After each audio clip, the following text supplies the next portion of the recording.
All right, so we're gonna do something a little bit different. We're gonna do a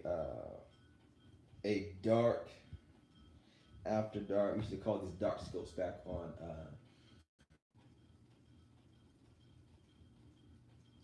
I want you to reconnect.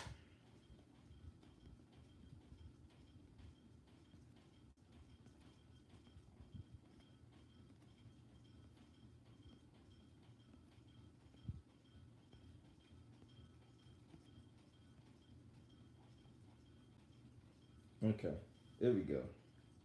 So is the so back in the day we used to have on Periscope we used to have what they call a dark scope, and a dark scope was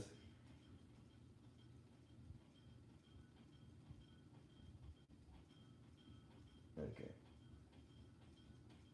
The dark scope was we would you wouldn't be able to see everybody.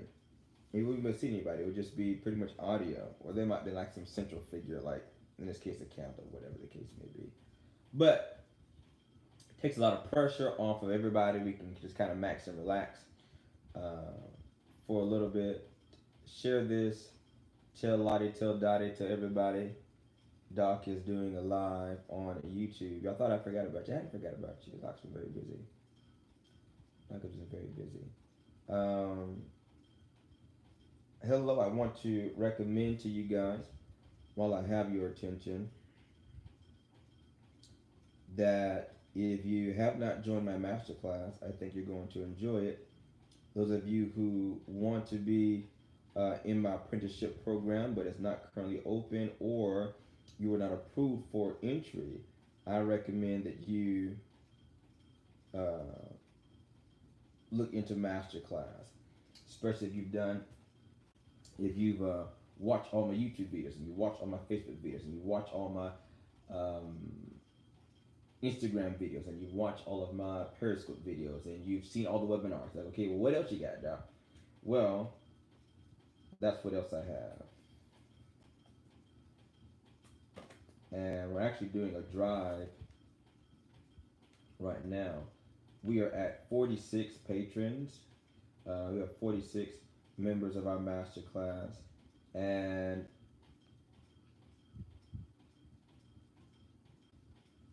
we actually have a goal when we hit 40.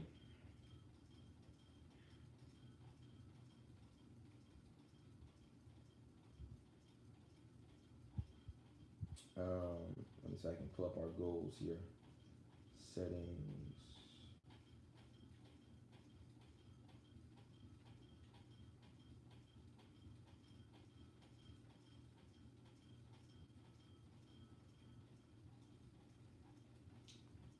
Well, doesn't want to show anything right now. I'm looking for where our goals are.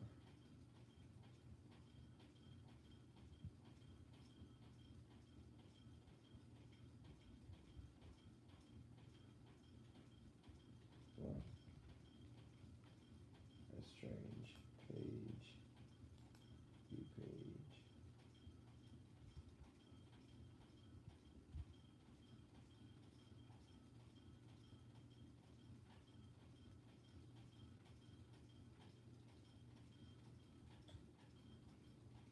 Well, that was a great idea while I had it on my hand, but I cannot find.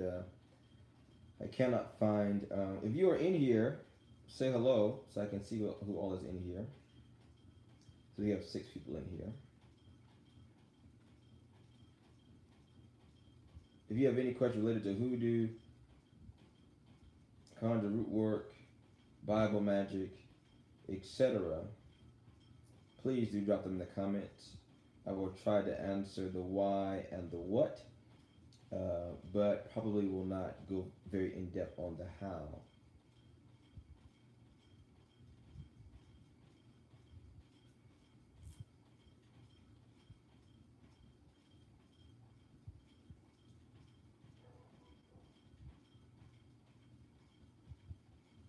It was my birthday month. Any Tauruses in the room?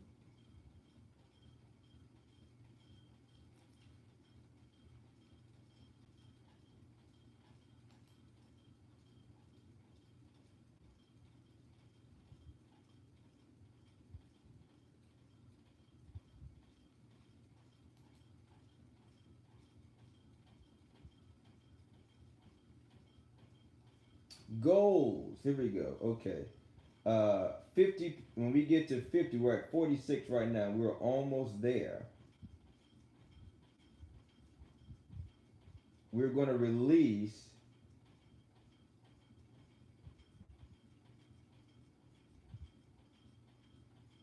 the activating the Psalms and spiritual warfare. We're going to post it in there for free.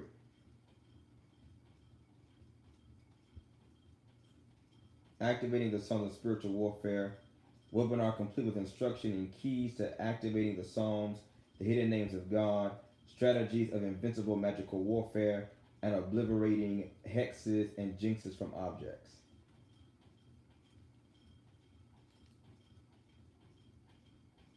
So when we reached 25 patrons, we released Plants and Herbs 101 webinar. Our next goal is 50 patrons.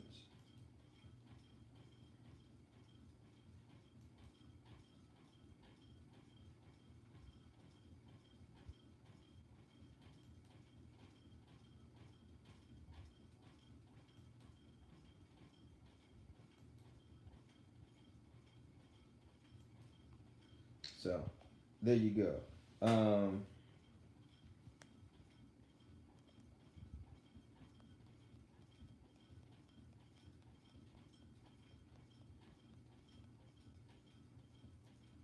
Let's open up Patreon here and post. Okay, to give you an idea here of what we have.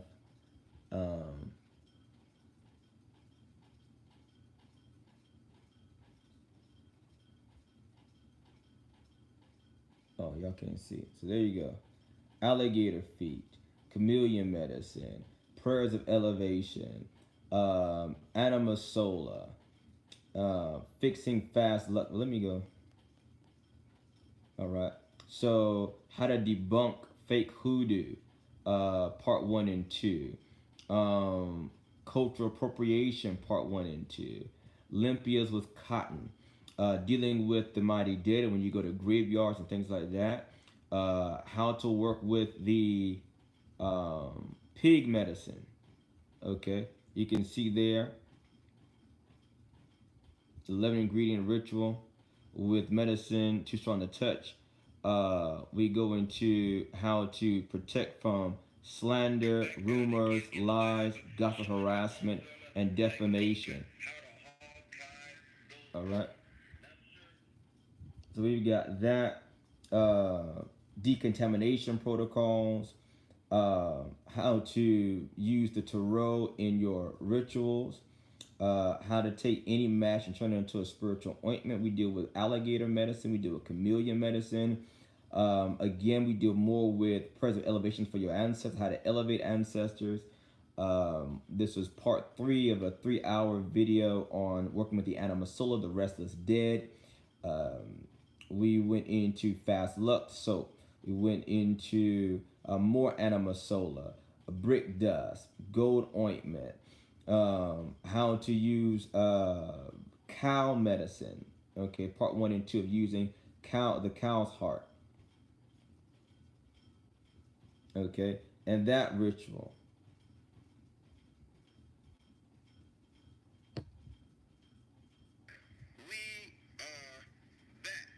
All right, so it's got a lot of stuff in there, and more and more and more and more. How to use gunpowder? Some asking about that. How to use Solomon soup? We'll talk about that.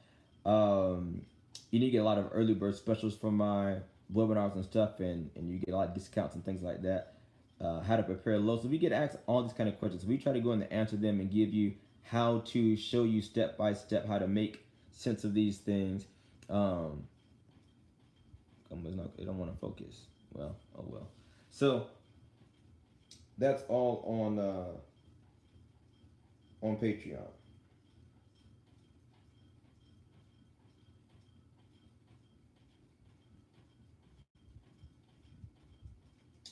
I want to just speak briefly here. Then I'm gonna hop off and I'm gonna go to Instagram. If y'all don't have any questions for me.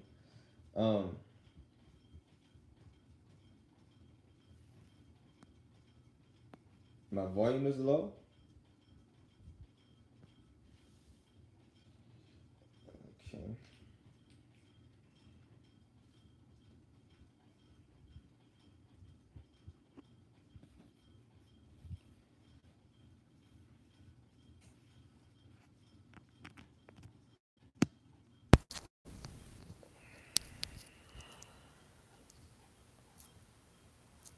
Can you hear me now? Is that sound better?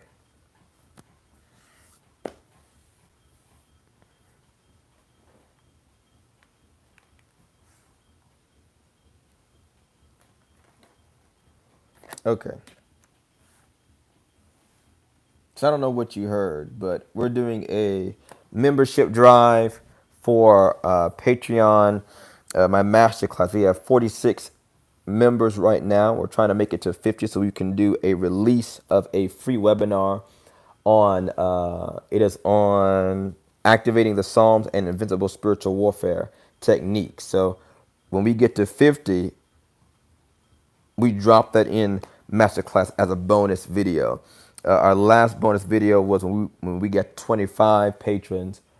We dropped a bonus video of plants and herbs in Conjure 101.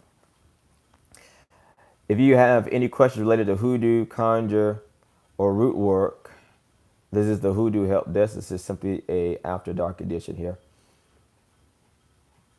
If not, I'm going to say what's on my mind that I'm going to go over to another platform today as well.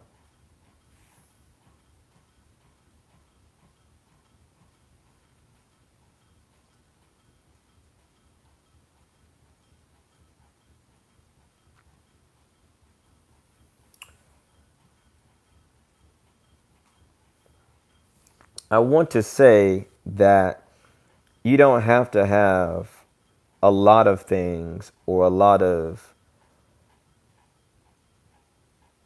extra stuff to be effective.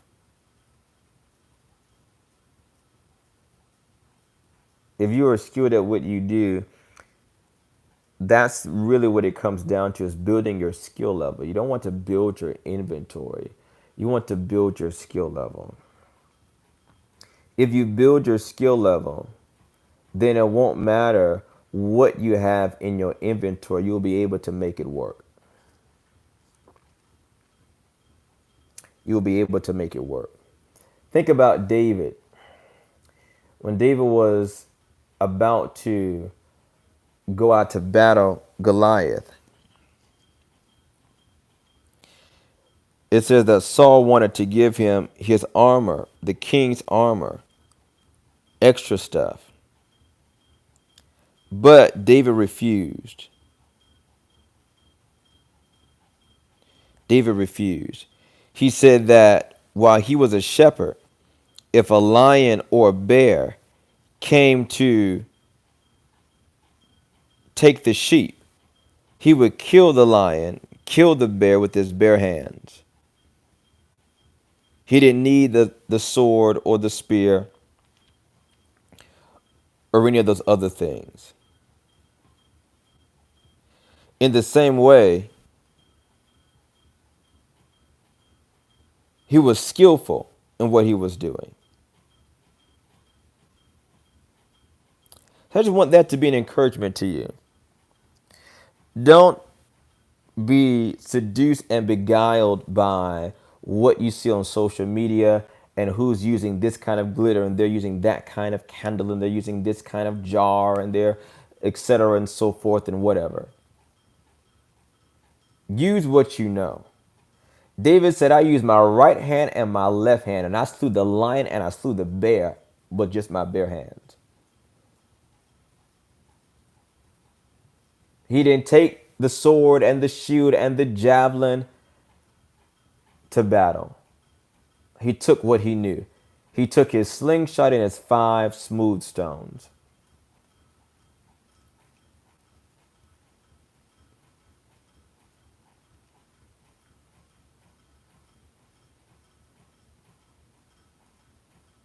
If that works for you and you've gotten effect out of it, it has benefited you, then work with what you know until you become proficient in something else.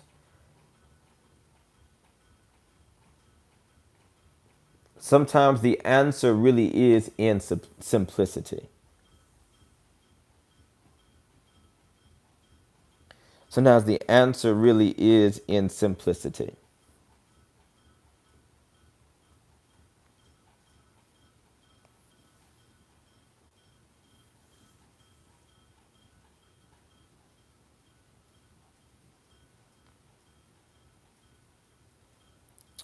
All right. Any questions? Guys, know that you can always reach me at my website, cosmic.com. You can contact me, cosmic.com/contact. You can call me at 803-529-1300. I do not accept text messages. It's a little weird and a little creepy.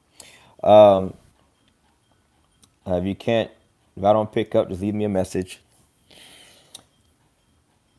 Obviously, I'm on Instagram at Cosmic. I'm no longer on Facebook, but I am on YouTube and Instagram.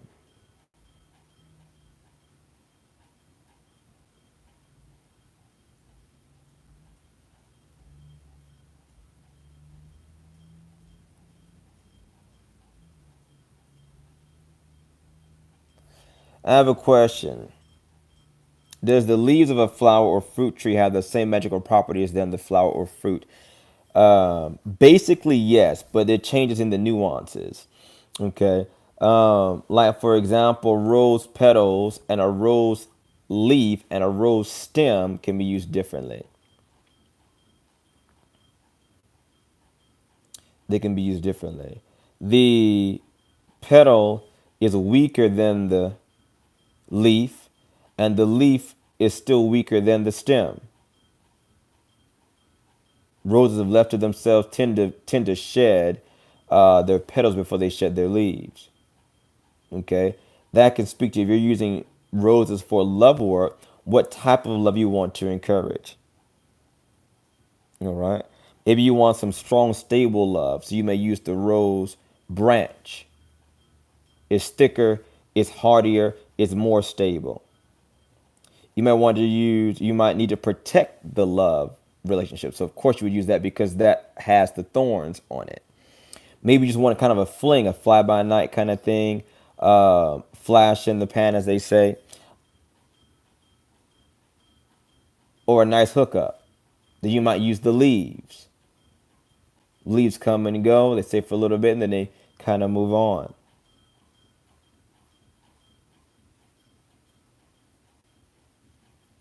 Okay, so it depends per every plant how that works. I just gave the rose as an example, and the plant will give you these.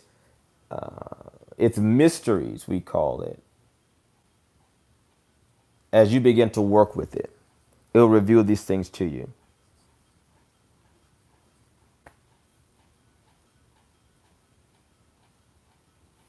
So I hope that answers your question, David.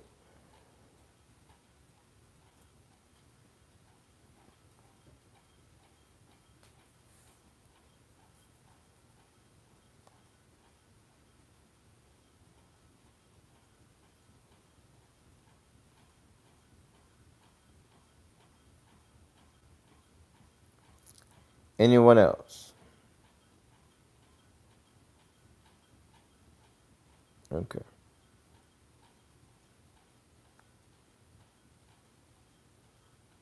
All right. Well, I hold you all in the light of God that never fails. Why don't you leave a comment down below if you have further questions you would like answered or topics you would like to see addressed.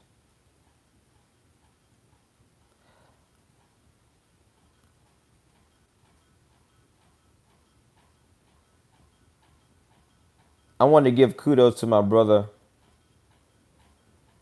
Moses. If you've not heard the news, let me convey it to you. Brother Moses is running a campaign in the Run with Mod financial giving campaign, in which he is donating, I believe it's 71% of the proceeds of his High John prayer cards to that effort of running with Mod.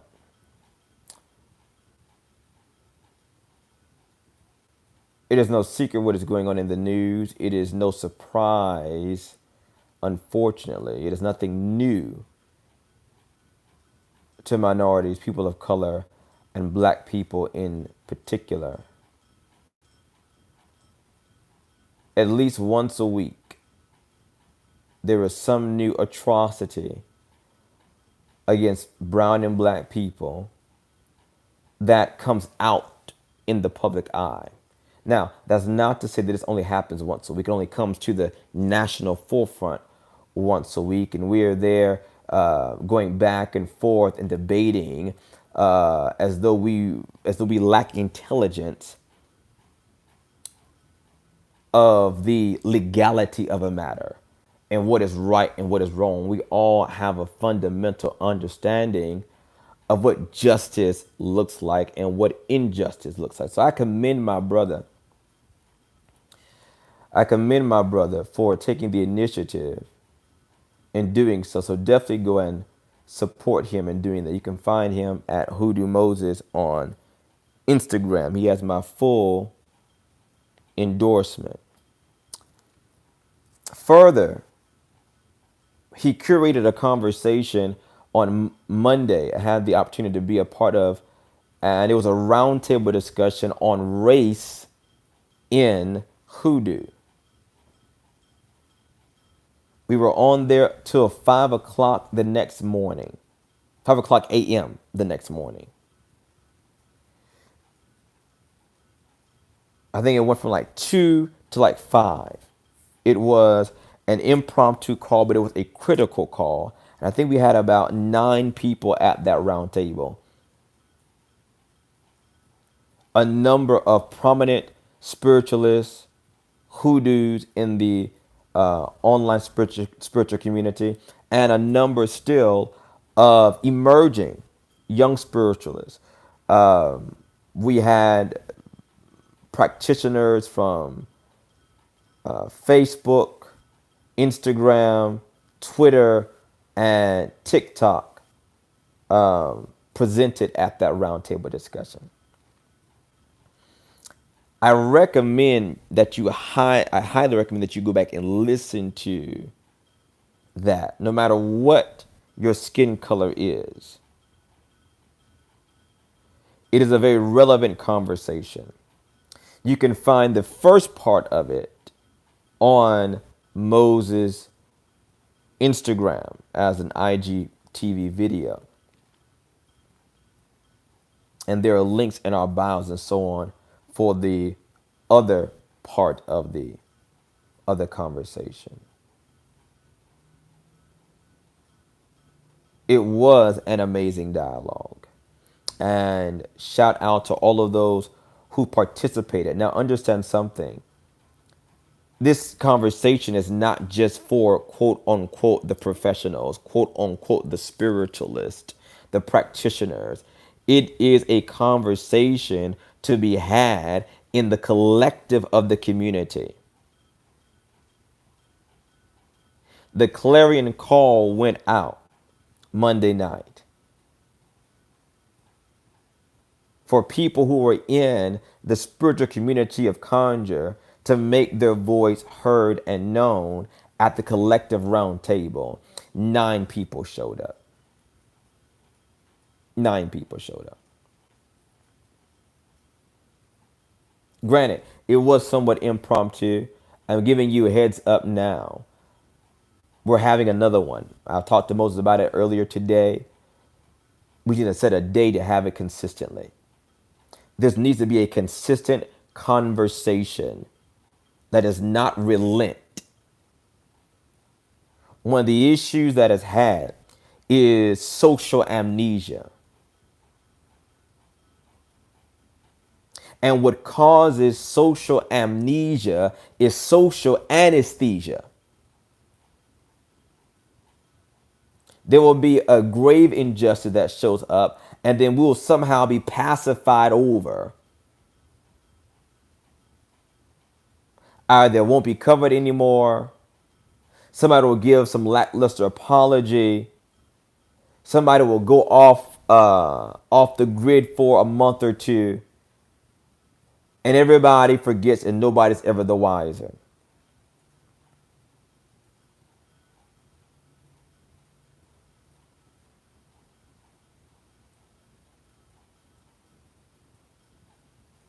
But it is written that we are not to turn back from the battle at the gate.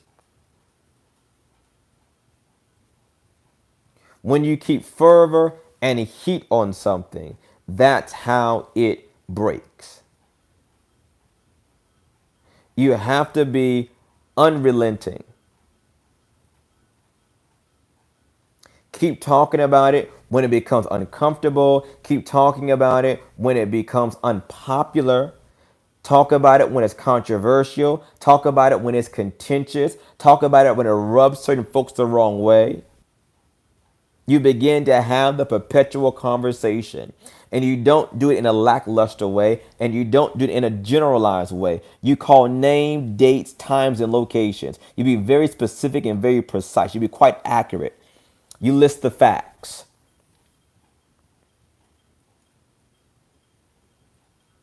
You will not get anywhere if we continue to speak in euphemisms of they and those and them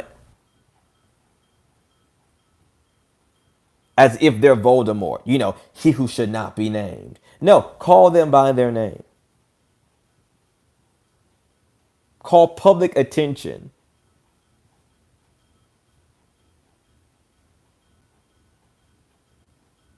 to a certain practice or certain individual.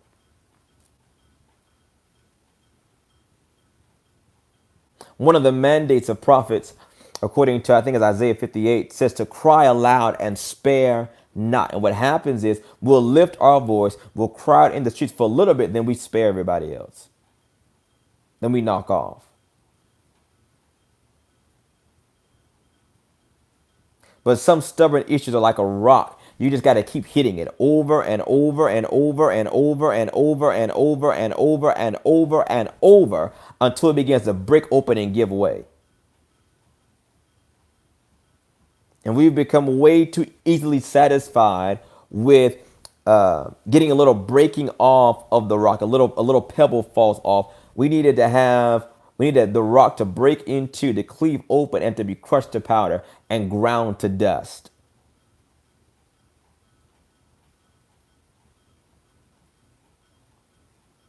So this round table is where we express and where we have these kind of exchanges, these kind of conversations. What I really loved about Monday's conversation, to be quite honest with you, there were a number of notable names on that panel. And I was glad that they were there as well. But what really I found very compelling was that the younger workers, the emerging workers, were also at the table. There was a time in my life, not very long ago, I would literally say last year, so it hadn't even been a good 6 months yet.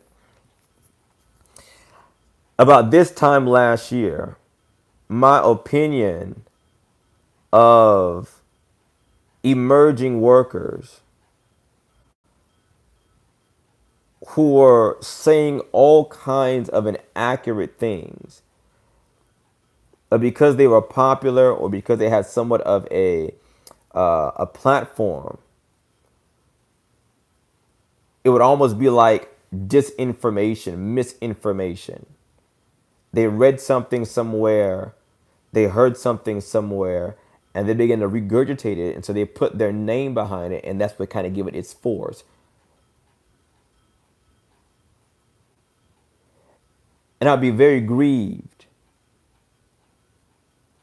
But I say, focus on what you got going on, keep it moving. As the old timers would say, keep your head down and your nose clean, you'll be all right. And it wasn't until this year, I was saying probably the past 2 months, I had a change of thought about that.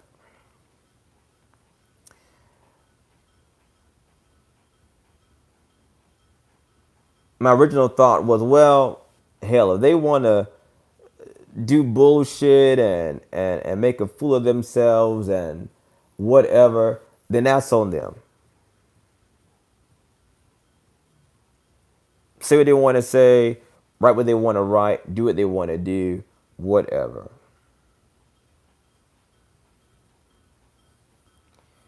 If they want to tell folks they can drink Florida water, that's their prerogative. But about 2 months ago,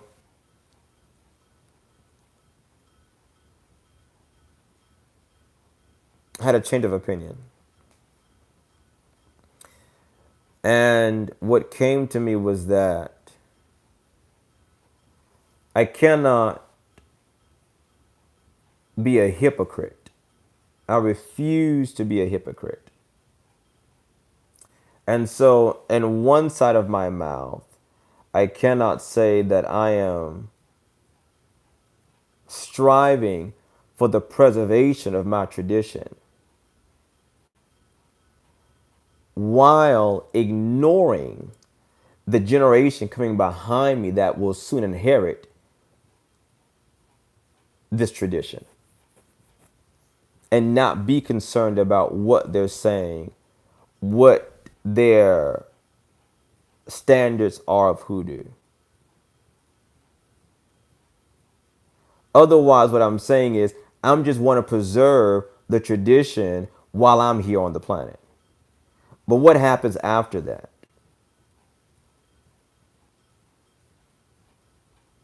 So you have to have a mind to observe what those coming behind you are saying.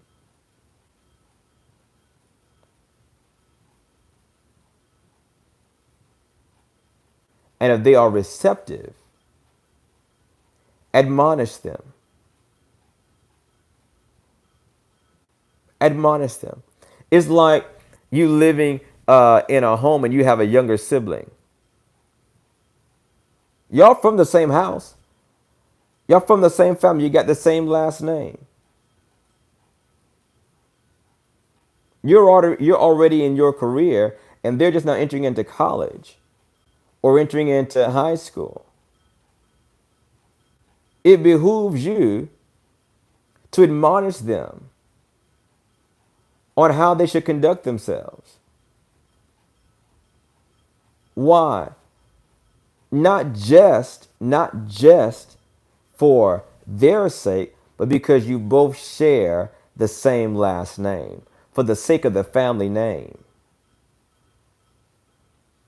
Let's conduct ourselves in this wise. Now, there's certainly, in every family, there's certainly going to be those who are going to spur that admonition. And that's fine. You don't press on, I don't believe in pressing yourself on anybody.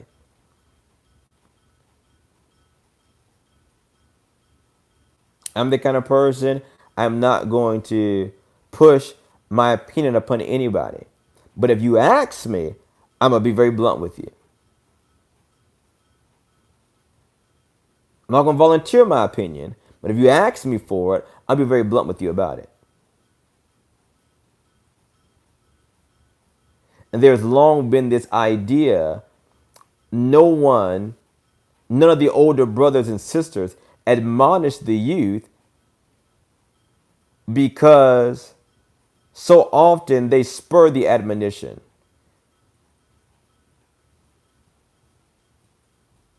They don't want to be corrected, reproved. They don't want to take suggestions at all.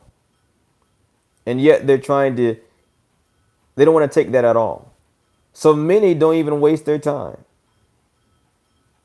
But I think that is negligent. It takes a village to raise a child. If you are an accomplished spiritualist, you're seasoned in your practice, I would think that there were others who came alongside you to fortify you, to reinforce you, to help sharpen you.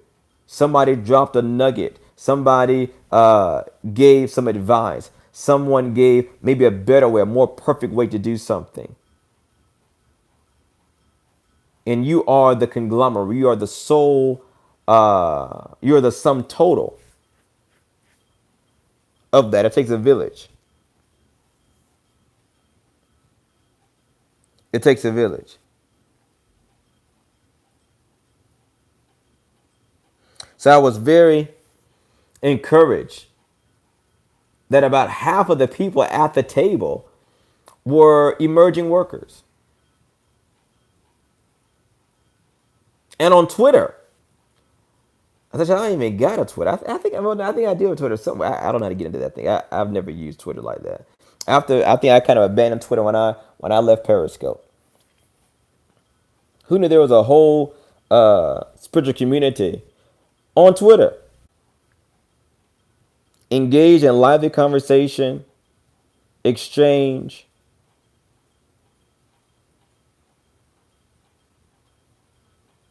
So it was very encouraging. All right, last call for questions, and then I'm going to knock off. I got to show Instagram some love, and then finish out the day.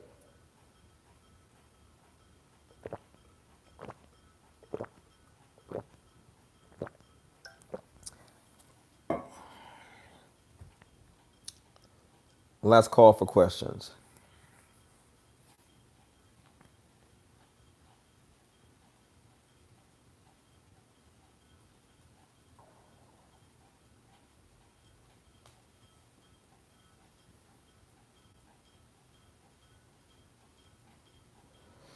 All right. Will I hold you all in the light of God that never fails? God bless you forever.